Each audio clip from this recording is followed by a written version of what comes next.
Olá, queridos irmãos, tudo bem? Então, eu estou aqui hoje para iniciar o nosso curso da História da Família, irmãos. Hoje é a primeira aula. Essa aula é gravada, né, para facilitar com que todos os membros tenham acesso a ela, né? Eu criei o canal do YouTube justamente para isso, então eu vou postar nos grupos, né, tanto do coro como da Sociedade Socorro, e aí vocês, irmãos, faz bom uso deles. Assistam às aulas. Se tiver dúvida, anotem. Depois chame no privado e a gente esclarece as dúvidas, tá? Então vamos lá, o que interessa. Essa é a aula número 1, né, que nós vamos comentar hoje. Mas antes, como introdução na aula, eu gostaria de comentar as palavras do nosso profeta aqui, o presidente Monson. Nesta obra, nenhuma porta se abrirá sem a chave da fé. Testifico que, quando fazemos todo o possível para fazer a obra que temos diante de nós, o Senhor coloca à nossa disposição a chave sagrada necessária para abrir o tesouro que tanto buscamos. Irmãos e irmãs, não se canse de fazer o bem. Se acham que a sua contribuição é pequena ou insignificante, lembre-se de que o valor das almas é grande à vista de Deus. Nossa oportunidade é a de preparar o caminho e realizar as ordenanças.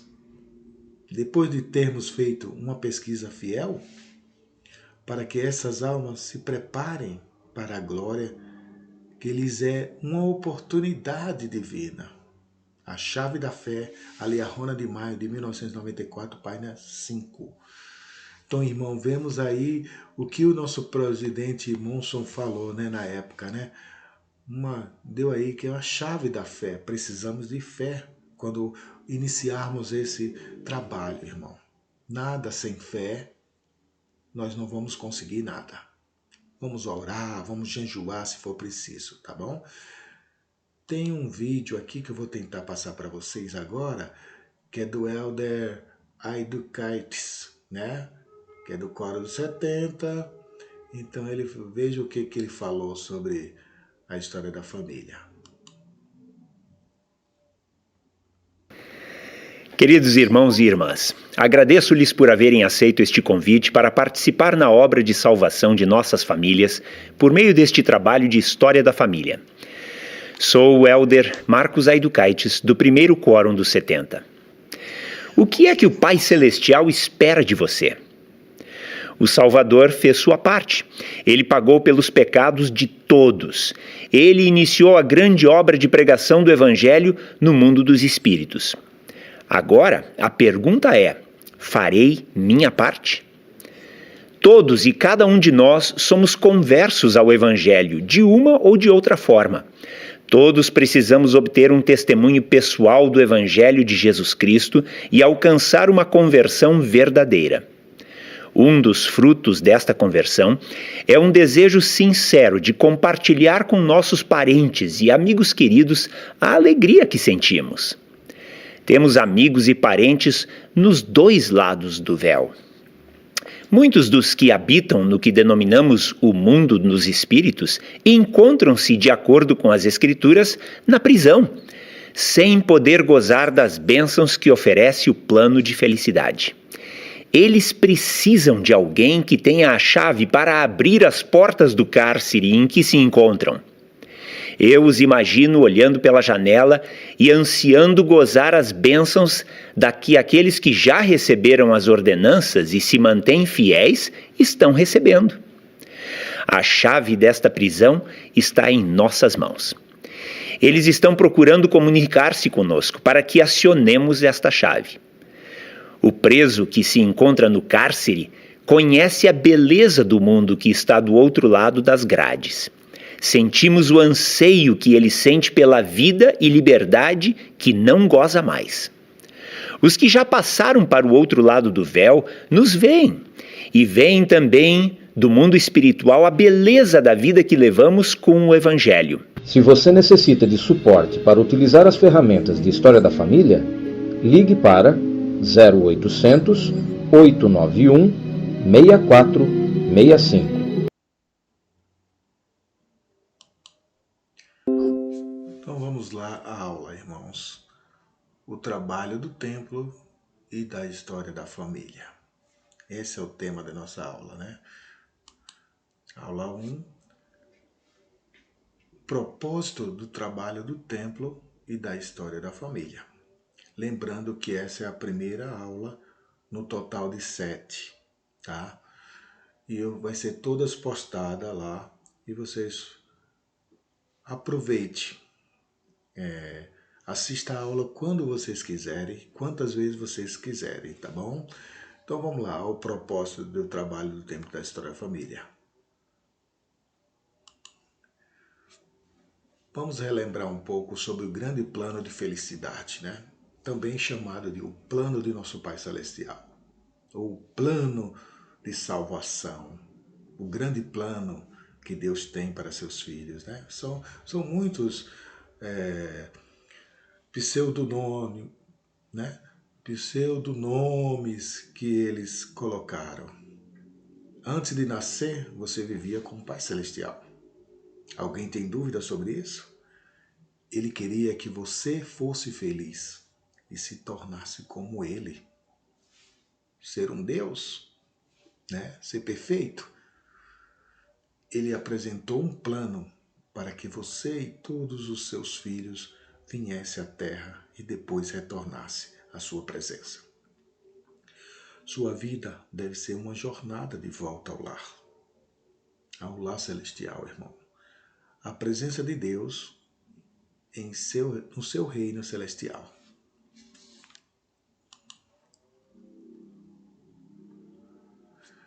Essa jornada seria impossível sem a expiação de nosso Salvador Jesus Cristo. A expiação do Salvador possibilita que todos nos arrependemos e sejamos perdoados de nossos pecados. E ressuscitemos. Obtemos a plenitude das bênçãos da expiação ao receber as ordenanças do Evangelho e fazer cumprir os convênios sagrados com Deus. Algumas das ordenanças são fundamentais para a exaltação. Elas incluem o batismo, a confirmação, a ordenação dos homens ao sacerdócio de Melquisedeque e as ordenanças do templo. Receber essas ordenanças deve ser uma meta de cada santo dos últimos dias. Cada uma dessas ordenanças fundamentais inclui convênios ou promessas feitos com Deus. O presidente Boudicca Pecker, do Coro dos 12, foi presidente do Coro dos 12, explicou o papel das ordenanças e dos convênios. As ordenanças e convênio tornam-se nossas credenciais para admissão à sua presença. Recebê-la dignamente é o desafio de uma vida. Guardá-la, posteriormente, é o desafio da mortalidade. Uma vez que a tenhamos recebido, para nós mesmos e nossa família, somos obrigados a prover essas ordenanças vicariamente para nossos antepassados falecidos. Na verdade, para toda a família humana. Então, irmãos, o presidente Boudicca Pecker, ele fala que é uma credencial, as ordenanças. Sem essas ordenanças, nós não podemos retornar à presença de nosso Deus. Em outras palavras. E nós temos essa responsabilidade de, depois que receber essas ordenanças, também fazer por nossos antepassados falecidos. Isso lá no templo vicariamente.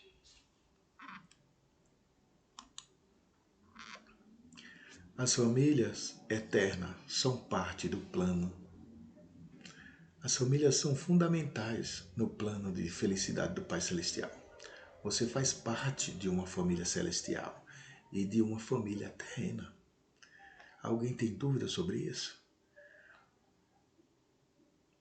Se tiver, depois a gente vamos conversar. O presidente Gordon B. Hinckley ensinou: Deus arquitetou a família. Ele deseja que a maior felicidade, os aspectos mais confortantes da vida e as mais profundas alegrias venham da associação de pais, mães e filhos.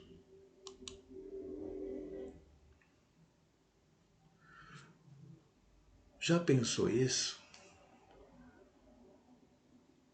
Por que nós vivemos em família na Terra? Porque é mais fácil trabalharmos unidos do que a pessoa viver isolada, uma pessoa só.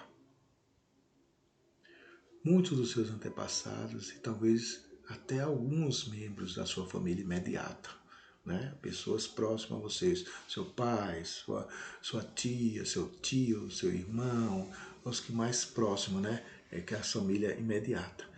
Morreram sem ouvir o Evangelho ou receber as ordenanças salvadoras.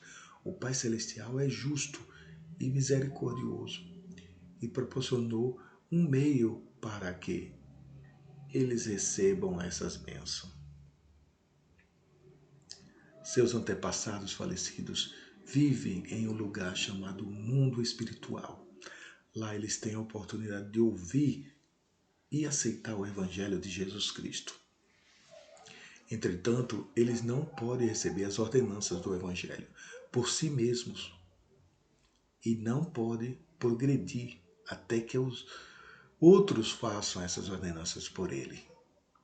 É seu privilégio e sua responsabilidade dar a seus antepassados essa dádiva, identificando-os e assegurando-os de que as ordenanças sejam realizadas em favor deles no templo. Eles podem então escolher aceitar ou não o trabalho que foi feito. Só lembrando, irmãos, que quando nós deixamos essa vida terrena e vamos para o mundo espiritual, a nossa liberdade ela é preservada, né? O livre-arbítrio, né, do homem, ele é uma herança. Nós vamos para ele, né? Então, eles continuam. Eles aceitam ou rejeitam as ordenanças do Evangelho, né? Os ensinamentos, os missionários que estão lá do outro lado do véu, que estão pregando, né, o Evangelho lá do outro lado do véu. Porque a igreja de Jesus Cristo, ela está organizada lá.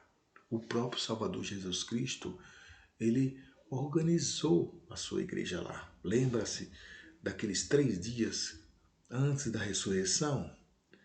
Lá em 1 Pedro, no capítulo 3 e também no capítulo 4, Pedro fala sobre essa missão que Jesus Cristo fez, né?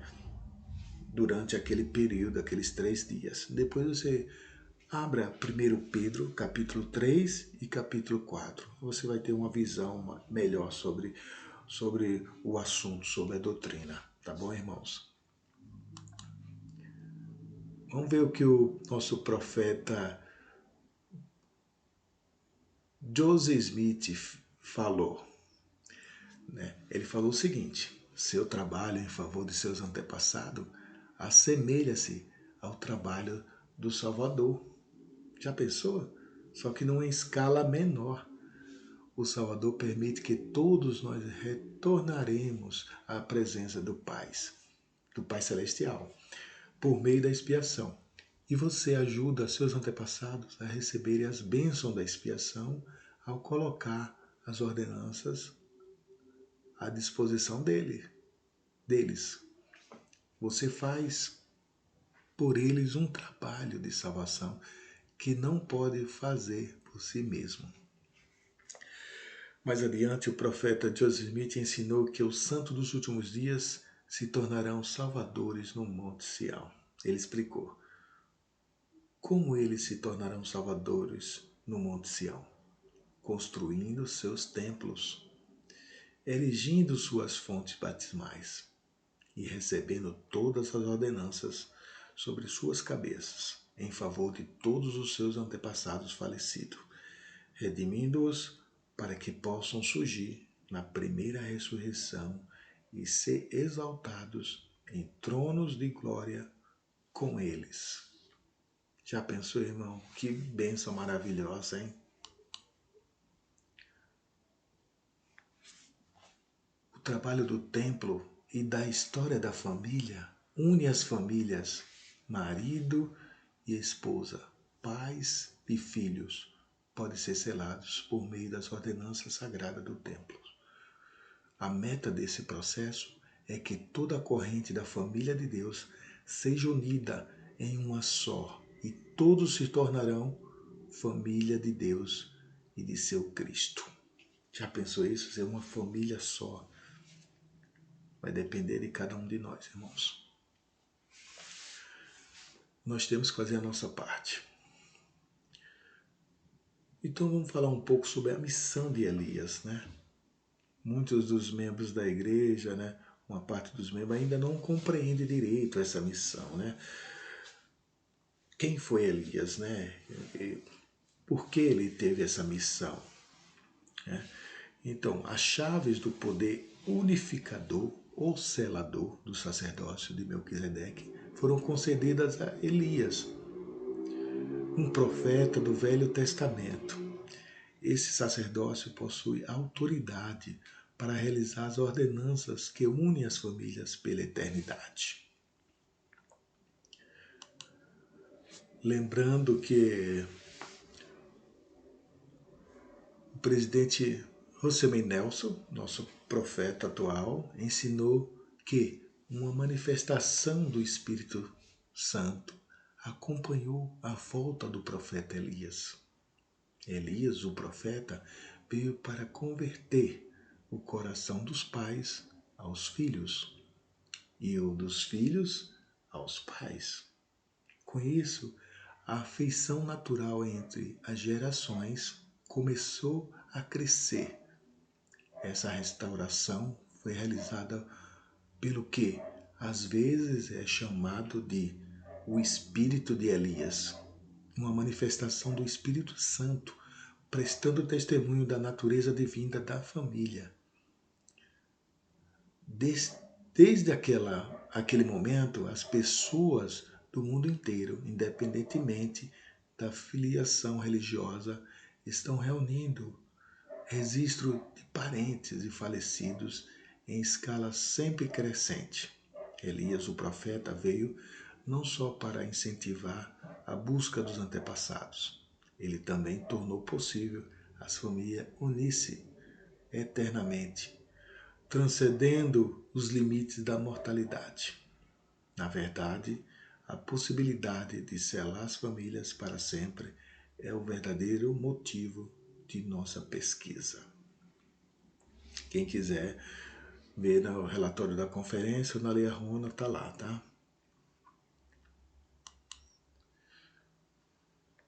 Olha o que o presidente Thomas S. Monson fala, as bênçãos desse trabalho, né?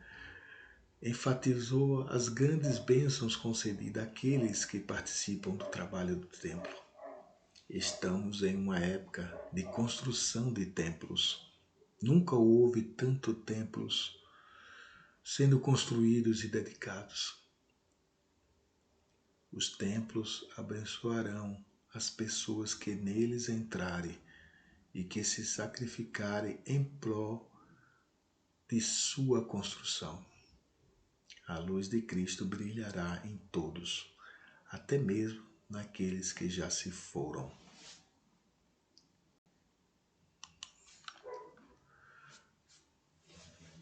Irmãos e irmãs, o trabalho do templo e da história da família pode abençoar e proteger você e sua família.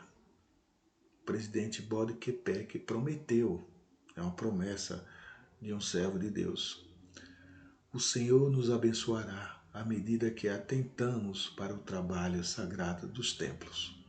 As bênçãos não serão limitadas ao serviço prestado no templo. Seremos abençoados em todos os nossos empreendimentos. Estaremos qualificados para que o Senhor atente para nossos negócios de ordem espiritual e temporal. Ao servirmos no templo, seremos cobertos com um escudo e uma proteção, tanto como indivíduos, como povo. Está o templo sagrado, né? A página aí. Ao trabalhar